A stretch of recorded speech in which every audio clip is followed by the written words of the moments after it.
This is not the quality I expected. You should be ashamed of yourself. The seed that grew beyond the wall. A busy Alaba international electronics market in a vibrant West African city spans over 30 years.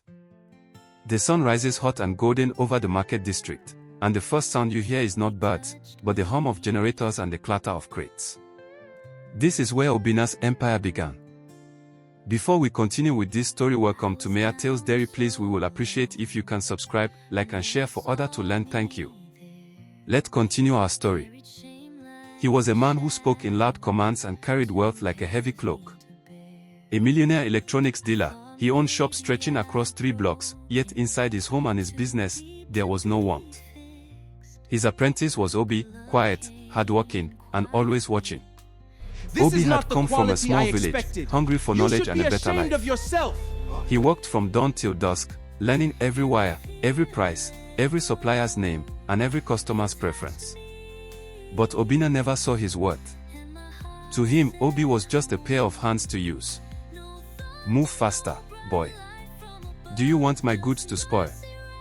Obinna would shout, his voice sharp enough to cut through the noise. You should be ashamed of yourself. He would yell over small mistakes, withhold pay, and treat all his staff like servants. But the worst of his temper was saved for his wife, Chioma. Chioma was gentle, beautiful, and kind, but she lived in a house full of coldness. Obinna rarely spoke to her with respect. When he did, it was only to demand something. He traveled often, claiming he was expanding his business, but everyone in the trade whispered the truth. He traveled to chase other women, spending his profits on pleasures far from home. One afternoon, Chioma came to the shop to bring Obinna lunch. She stood near the doorway, looking tired and sad. Obinna was out, and Obi noticed her wiping a tear from her eye. "Ma'am," he said softly, "are you well?" She looked up, surprised anyone had asked. "I am fine, Obi. Just the heat." But Obi saw deeper. Over time, small moments turned into quiet conversations. When Obinna left on long trips, Obi would make sure she knew when supplies arrived, or if her husband Chioma, had left any instructions. Lately, but I want you to know that He spoke to her with respect, something she had not known in years. He listened when she spoke of her loneliness, of her dreams of a home where love was not a stranger. "You are too good to be treated like this," Obi told her one evening, his voice gentle but firm. "A woman deserves to be cherished, not endured." Those words touched her heart. For the first time, Chioma felt seen. Long before they met again under the roof of Obinna's business, Obi and Chioma shared something deeper than chance. They were age mates and college classmates. In those days, they walked the same campus paths, sat in the same lecture halls, and often exchanged notes when exams drew near. Chioma was brilliant, sharp-witted, quick to understand difficult lessons, and always the first to offer help to those who struggled. Many saw her as a future leader, someone who would use her mind to build a great life. Obi admired her not just for her beauty, but for her intellect and her gentle spirit. They were close friends, bound by shared dreams and the hope of a better tomorrow. But life does not always follow the path we draw. Halfway through their final year, Chioma's family fell into hard times. Her father lost his trade, and debts piled higher than the walls of their compound. With no money left for school fees, food, or medical care, her parents faced a painful choice. Then came the proposal from Obinna, a wealthy, established businessman who promised to take care of all their needs, pay off their debts, and give Chioma a life of comfort and security. To her parents, it seemed like a blessing. They did not know the man's true nature, they only saw his deep pockets and his status. With heavy hearts, they agreed, believing they were saving their daughter from hardship. So, before graduation could be celebrated, before she could put her degree to use, Chioma was married off to Obinna. She left school, left her dreams, and left behind the friend who had always respected her mind, Obi. Years passed. Obi also left college, though he finished his studies through part-time work and sheer determination. When he looked for a place to learn a trade and earn a living, the only opening he found was in Obinna's electronics shop. He never imagined that fate would bring him face to face once more with the classmate and friend he had thought of so often. When they first saw each other again, the shock was written across both their faces. "Obi, Now the humble apprentice, bowed respectfully as a worker should, but inside his heart stirred with memories of the bright, ambitious girl he had known. Chioma, seeing the familiar face of her old friend, felt a spark of something she had long buried, the memory of who she used to be, before marriage turned her into little more than a guest in her own home. It was this shared history that made their quiet conversations so meaningful. When Obi spoke to her, he did not see only the wife of a wealthy man, he saw Chioma, the intelligent, capable woman who had once analyzed problems and debated ideas in the classroom. "You always had a mind that could solve anything," Obi said to her one evening, when Obinna was away. "It is a waste to let it stay silent." Those words touched her more than any gift Obinna had ever given. For the first time in years, someone spoke to her as an equal, as someone with value beyond her appearance or her role as a spouse. She realized Obi had not forgotten who she was, and he helped her remember it too. Even when Obinna traveled, spending his money on other women and ignoring his home, Obi never forgot their roots. He would bring her books, discuss business matters with her, and ask for her opinion, and she, with her sharp intellect, often gave advice that helped keep the shop running smoothly, even if Obinna never knew it. So when the truth finally came out about Obinna's secret second family and his endless deceit, Chioma did not feel she was jumping into the unknown.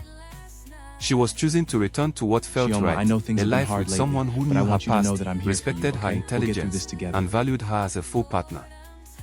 When she made her decision, she told Obi plainly, "My parents married me off because they had no money, but they did not know that wealth without respect is just an empty shell."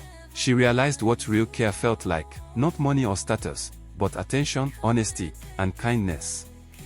Obi, though still young and earning little, carried himself with dignity and ambition. He never asked for more than he earned, but he dreamed of building something of his own, something fair. Years passed. Obinna grew bolder in his travels and his affairs. He spent more time away, leaving Obi to run the entire business. Obi did not complain, he knew every customer, every supplier, every debt and every profit. He kept the books balanced, the stock moving, and the customers returning. Without him, the shop would have stumbled, but Obinna never thanked him, he only took the credit and the money. Then came the day the truth broke open. A woman from another town arrived at Obinna's gate, with 2 children holding her hands. She told everyone what they had long suspected: Obinna had another family, a secret marriage, years of promises he'd kept hidden from Chioma. When Chioma heard this, her heart did not break, it hardened against the man she had married. She realized she had been living in a lie. That night, she spoke to Obi, tears flowing freely. "I have waited for change," she said, "but change never came from him. It came from you. You have shown me what love and respect truly are."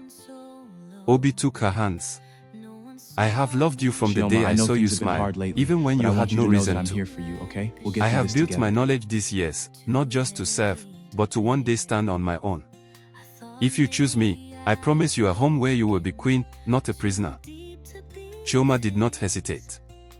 She ended her marriage to Obinna, and soon after, she and Obi were joined in union, a marriage built not on wealth, but on trust. Now, the tables began to turn. Obi left Obinna's shop, but he did not leave empty-handed. He carried with him the knowledge of every supplier, every customer, every market secret. He opened his own electronics store, small at first, but run with honesty and fairness. Customers who had known him for years followed him. Suppliers trusted him because he always paid on time. Meanwhile, Obinna returned to find his business unraveling.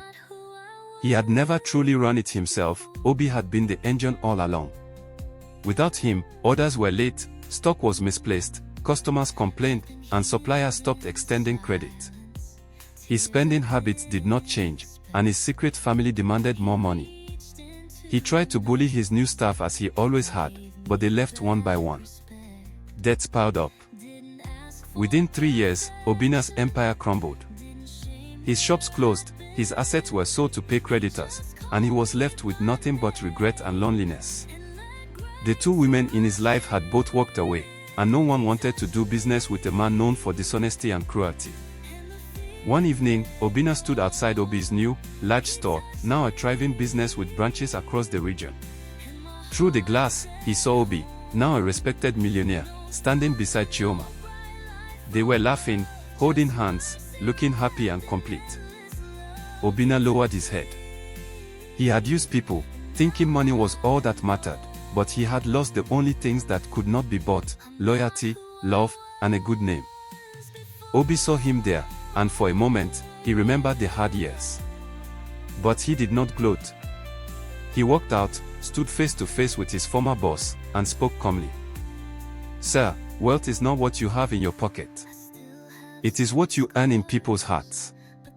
You taught me how not to live, and for that, I learned how to build something real." Obinna could only nod, too ashamed to speak.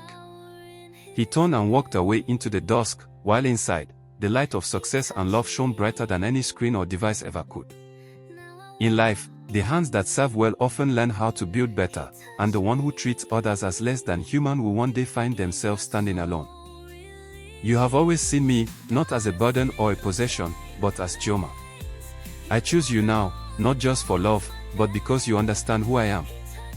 And so, their union was not just a romance, it was a reunion of two souls who had started together, walked separate paths, and found their way back to build something greater, using both Obi's hard-earned trade skills and Chioma's brilliant mind. Together, they grew far beyond anything Obinna had ever achieved. This is a reality story of a life that fought to use what he has gotten from God in a right way but thinks is by all his power. It's a lesson of life: be humble. Thanks you for watching Mea Tell Stories.